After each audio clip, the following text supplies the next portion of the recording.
지금부터 산포도와 표준편차 관련 내용을 보겠습니다. 산포도 여러분들이 중학교 때부터 공부했었죠. 흩어져 있는 정도를 보는데 산포도라는 개념을 활용하죠.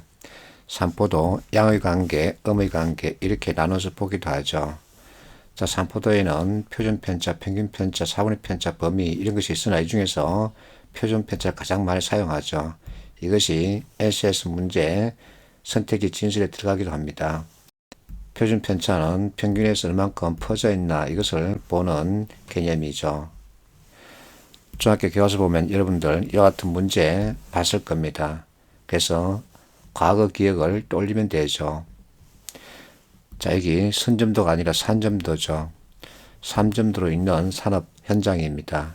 자, 산포도와 산점도의 차이인데 산점도는 그냥 평면에 점을 찍었다 이렇게 보면 됩니다. 먼저 자산 규모와 성장률 관계를 보면 자산 규모가 적을 때는 성장률이 아주 가파르게 나타납니다. 그래서 이와 같은 기울기의 양의 관계를 보이다가 자산 규모가 어느 정도 커지면 그 기울기가 완만해지는 이와 같은 형태의 양의 관계가 나타나겠죠. 또 때로는 반대로 음의 관계가 나타날 수도 있습니다. 그래서 이와 같은 결론을 만들 수 있죠. 이번에는 키와 몸무게 서로의 관계입니다. 자, 키가 크면 몸무게도 늘죠. 그래서 어느 정도 비례관계를 갖는다 이렇게 말할 수 있습니다. 자, NC에서 점수로 읽는 평균과 표준편차 관계입니다. 자, 평균이 50일 때 표준편차 15라면 그 분포는 이렇게 되겠죠. 그래서 이것을 잡을 수 있어야 합니다. 그럼 이제 나의 점수, 위치, 나의 실력은 어느 정도인지 파악해 볼 수 있죠. 이번에는 범위입니다. 중학교 때 다 공부했죠. 최대값에서 최소값을 뺀 값이죠. 범위값이 작다 그 얘기는 이렇게 서로 붙어 있다는 얘기입니다. 그러면 그 합은 클 확률이 높죠. 범위값이 크다 그 얘기는 서로 이렇게 멀리 떨어져 있다는 얘기입니다. 그래서 그 합은 적을 확률이 높죠. 확률 개념입니다. 자, 이렇게 세 개 과목 점수가 이렇게 분포하는 경우 범위값은 55, 여기는 32죠. 그래서 합을 구하면 A 합이 B보다 적을 확률이 더 높습니다. 그래서 이와 같은 특징을 만들어낼 수 있죠. 범위 개념을 활용해서 문제풀이 하는 경우 특히나 평균값 빨리 판단할 수 있죠. 그리고 가중치 여러분들이 많이 어려워하는데 계산하지 않고 범위 개념을 활용해서 바로 답을 찾을 수 있죠. 자, 범위 개념을 활용한 평균 계산법입니다. 100% 들어맞지 않습니다. 확률적으로 그럴 수 있다는 겁니다. 그래서 최소값, 최대값, 자, 관측치는 두 개죠. 이것의 차이값, 그러면 40이죠. 이것을 관측치 두 개니까 20이 되죠. 그래서 최소값에서 20을 더해주거나 최대값에서 20을 빼주면 60이 평균이 되는 거죠. 이것을 잘 활용하면 시간을 줄이면서 빨리 답을 찾을 수 있죠. 실제 자, 이와 같은 데이터가 분포합니다. 최소값, 최대값. 그래서 자, 그 차이값을 26 이렇게 찾을 수 있죠. 그러면 2로 나누는 거죠. 13이죠. 그래서 최소값에 13을 더한 값, 이것이 평균이 되는 거죠. 자, 들쭉날쭉하다, 고르다, 이것을 여러분들이 보면 됩니다. 범위 개념 활용해서 이제 문제풀이 해보겠습니다.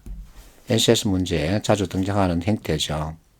내구성 부문이다. 그러면 체크하고 가장 높은 국가 B국이다. B국 데이터 가장 큽니다. 맞습니다. 경량화 부분 자 가장 낮다. 그러면 D국이죠. 그래서 맞습니다. 전체 경쟁 점수 E국과 B국을 비교하랍니다. 자, B국과 E국 비교합니다. 이럴 때는 서로 비교해주면 되죠.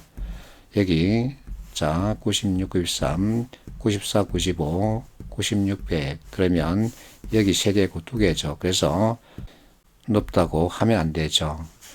다 경쟁점수 가장 높은 부분과 낮은 부분의 차이 이게 범위를 뜻하죠. 그래서 범위 개념 이것을 활용한 진술이 가끔 눈에 보이죠.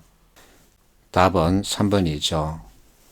이번에는 피셈 문제입니다. 기억, 신소재 산업 분야 그러면 체크하고 중요도 상위 2개, 직무 역량 그러면 점수가 가장 큰 것을 찾으면 되죠. 문제결, 수리다. 자, 문제결, 수리랍니다. 비교하면 이들 두 개가 가장 크죠. 맞습니다.